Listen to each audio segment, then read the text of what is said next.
सजना, रात भर अखियाँ रोवे अकेलिया।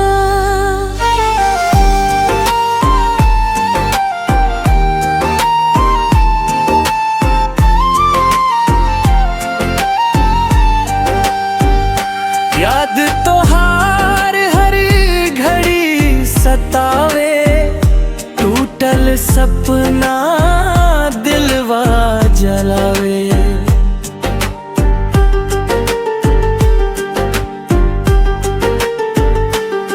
काहे छोड़ गइल सहके जा, सुना पड़ गई दल बादल के मकान।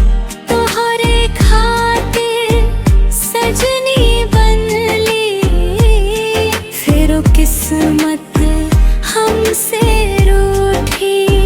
कोहरा बिना जिंदगी अधूरी, हर खुशी लागे मजबूरी। प्यार के डोर टूट गइल बा, दिलवा के दुनिया लूट गइल बा।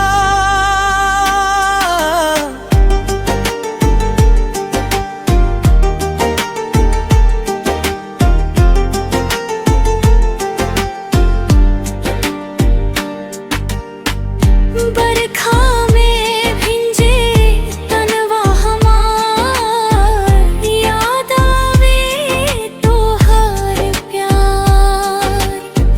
राह तक बानी दिन रतिया, लौट आ जाए मोर सजनवा।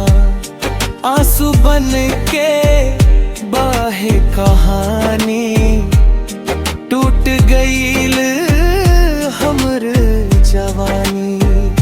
रब से इतने अर्जिया बा,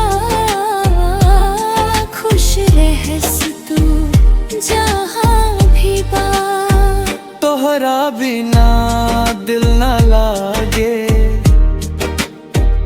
याद तोहर हर पल जा